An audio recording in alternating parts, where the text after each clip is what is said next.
Hi guys, and welcome back to my channel.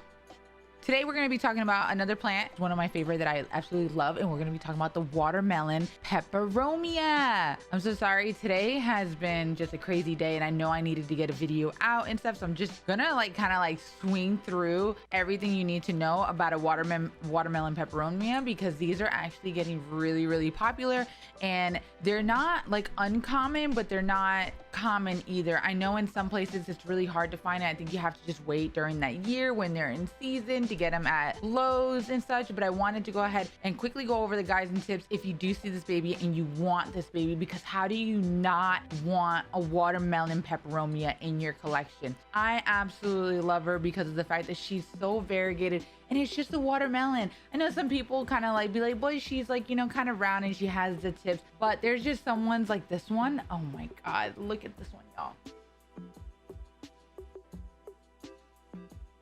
It's so round like a watermelon. They're so cute, but I will tell you, they are not the easiest babies to take care of. So if you are a beginner person here, I would say definitely follow this video, get the tips and everything that I will give you of how I care for my peperomia and how I made it so flourished and loving and this gigantic and big as she is.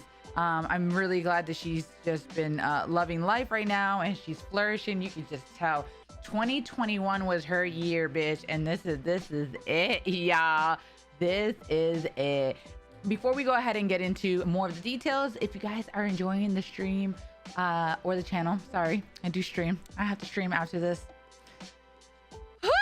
If you are enjoying the channel, please go ahead, click like, click subscribe, and comment below if you do love this plant, if you think it's weird, if you think it's super cute, whatever it may be. Go ahead and leave me a little love. I appreciate it. We're gonna go ahead and get in it. So a little bit about the peperomias. They are, the scientific name is Peperomia argyreia, I believe what it's called.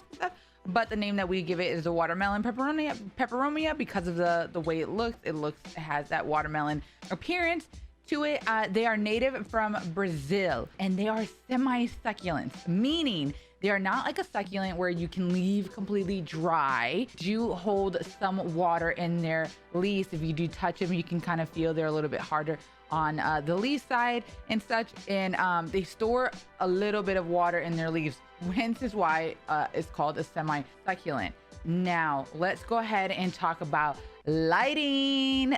This baby loves light. Okay, so if you are in an apartment or in a small house, if you don't have, I would say, an east or north facing window, it might be hard. Yeah, well, you could actually still grow her, but she will not flourish as big. As you can see here, she's growing like new little baby ones, as you can see, and they are just getting right there. I do have her in my east facing window, so that way that evening sunlight comes in, she's under pretty much bright indirect light. I know these guys love light. I think they can do pretty good with some medium light, but low lights, I've never really seen one thrive off a low light, because hence again, they are semi-succulents, and succulents just love light. So make sure if you are planning to get this one, you do have a good lighting for her. She will love you as well. Now too, if you do not rotate her, I've seen some succulents, what they'll do is they'll start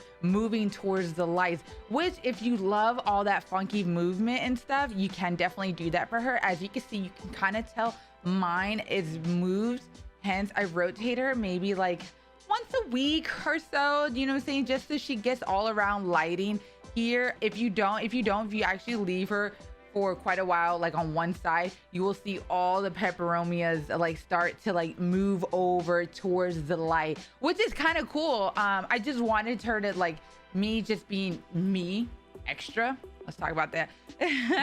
I just wanted her to be a big nice bush, so I rotate her around.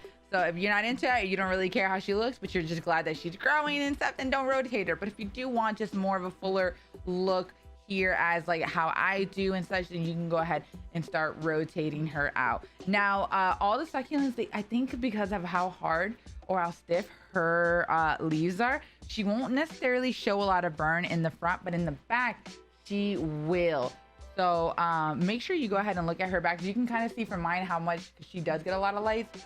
They get like a little sunburn, but it's in the back. There's like one like right here. You can kind of see like that brown spot there, some right there, and that's fine. But it's a really good way to tell if you're giving her too much light or not by looking at the back of her leaf rather than the front of her leaf. The leaves in the front are pretty strong, so they will stay. They will have a nice appearance, where most leaves, if you can see, you'll see like yellowish and stuff if you're overwatering or underwatering, usually in the front. But it's really, you can read her in the back. Okay, let's talk about watering. Okay, watering this is also like a semi-succulent. You definitely want to keep her dry in between waterings and stuff. So the Peperomia, even though mine is a pretty big, she has very small roots. Okay, very, very tiny roots. So they are prone to root rot. You do not want to get root rot. To be honest, my advice is if you get a Peperomia, please propagate this bitch, because if you get her, let's say like at Lowe's or at a different store and such, they will unfortunately overwater, because I feel like that's just some of their jobs. They don't really know a lot of all those plants that they get in the shop and everything. So if you want to, go ahead and just propagate one, just in case if they overwatered and you took it home and it started dying on you. It's not necessarily your fault, but you still saved the plant by propagating. And I'll show you in the future how to propagate, because I am planning to propagate some of these actually today. So I will show you how to do that in this episode, so be on the lookout for that. But yes, so you definitely want dry soil in between, very airy soil as well. I technically, since I purchased her like this when she was little, I never changed her out of the nursery pot, because they also really don't like being repotted. They're very sensitive, because hence they have very thin roots. So it's easier just to propagate, because then once you propagate, you can actually put into the soil that you want and then move up from there. So she's really happy in her nursery pot that I gotten her from, and so I'm not going to change her anytime soon unless I really have to. And until like all the soil starts to deteriorate and such. I've had her for less than a year, but she's actually really growing on me really well. So thank you for that. I appreciate you very much for doing that, boo. So yeah, check in between watering. You can kind of tell too if she needs to be watered. She will start to like kind of like move down all of them. So like not this one. This one's always been a weird one since the day I got them. But if you spend time with your plant and you know your plant and you see that like these upper ones that are usually kind of up, if they start to kind of droop down, she might need some watering. Another cool trick that you could do is, if you are spending time with your plant, you could do a taco test. Now what you do is, obviously you just take the ends of it, because remember, they hold water, they hold a little bit of water in there. If you go ahead and squeeze just very carefully, not too hard, you don't need to be hard on your boo, okay? Go ahead and just give a little love tap, squeeze it. If you feel like it's kind of firm, very firm for you, then most she has enough water, she's okay. Now, if you do feel like then she starts to get flimsy, and you'll feel the difference, trust me, if you're doing this. It'll feel like paper, where like she doesn't really feel like paper. She feels like one of those hard, sturdy papers. You know what I'm saying? Like a Braille paper. Yeah, those are the like. It's a good feeling. That if you see like feel like a flimsy paper type feeling, she may need to be watered just a little bit. So definitely keep in mind that I'm really like only watering her maybe one every 10 to 14 days. So yeah, even in the growing season as well. Growing season 2, when you are watering, if you are going to be using a liquid fertilizer, they don't like to be fertilized too much. So just give them just enough, just barely, you know what I'm saying, just a little bit. If you read the recommended amount on behind your plant food container, if you get it from the store and such, do half of that. That would be my recommendation as well. That's what I do, and she's flourishing really well because she loves the lighting. So if you're going to give her good light, then you'll be fine. You don't need a lot of fertilizer with this baby as well. Moving into soil, if you are going to repot, or if you need to repot, remember that again, they don't really like to be so moist in for their roots. So find a really, or create a really good airy soil. A lot of pumice or perlite that you're gonna use, orchid bark, cactus mix, those are all great, as well as regular potty mix. There's even new potty mix in the store now that is like called moisture control. That is really great to use if you are gonna go to the Walmart ones and get those soils as well. You can mix those up and then pot your baby in that as well. So remember, airy soil here. Pest, I've heard that I did some research and I heard this actually attracts thrips, like the baby new growth. So just be on the lookout for that. You can catch thrips by looking underneath their leaves. They're mainly there. See little scratches on here. I haven't had any pest problems as with this plant at all, so I absolutely love it. And so I think those are really it. That's the only pest you really have to just keep avoiding out. But if you do end up getting some thrips, they're probably pretty easy to maintain. If you do see them right away, just go ahead and deal with them right away. The sooner the better. You can get neem oil and use that, wash them out really good. Antibacterial soaps that you can get from the store as well, or on Amazon, and spray it down with your on your plant.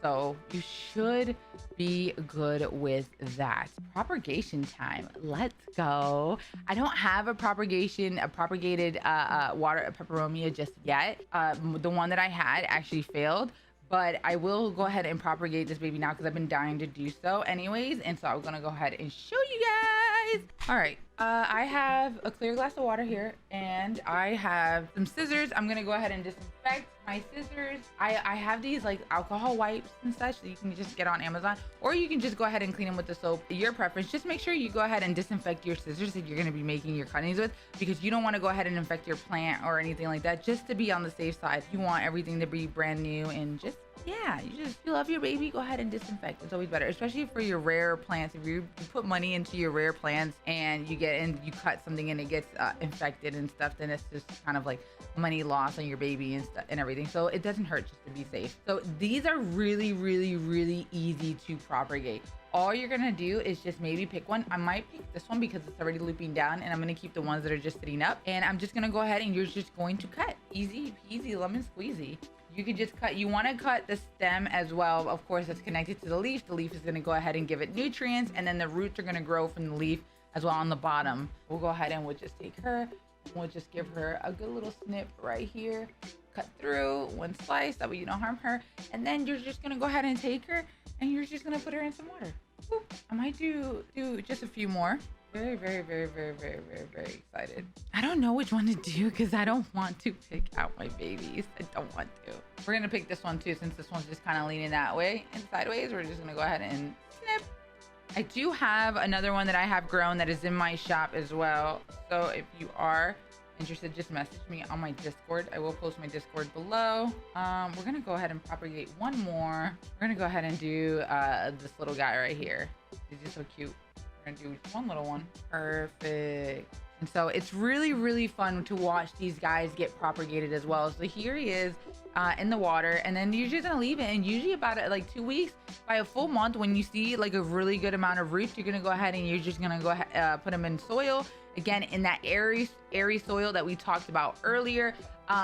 And yeah, have fun. I love watching these guys root, because what they do differently than most other plants, they go ahead and they start growing out these roots, but they'll start growing out little tiny peperomias at the bottom. It's so cute and so fun to watch as they grow. And so they're like cute little peperomias just at the bottom of the stem. It's like it's so interesting how they root. And you don't have to worry about those little peperomias when you put into the soil. They'll go ahead and start to root up once they're ready to go, once you do put them in soil. So do not worry about that. But yeah, that is it about my little watermelon peperomia. So I hope you guys enjoyed it, and I hope this video convinced you to go ahead and get you one if you're up for the challenge. Again, if you are a beginner plant mom or plant dad, make sure you watch this video just a couple of times so that way you guys are prepared as well for the challenges that this loved one brings you. Again, if you guys are enjoying the video, do not forget to click like and subscribe to my channel, and I will see you guys later.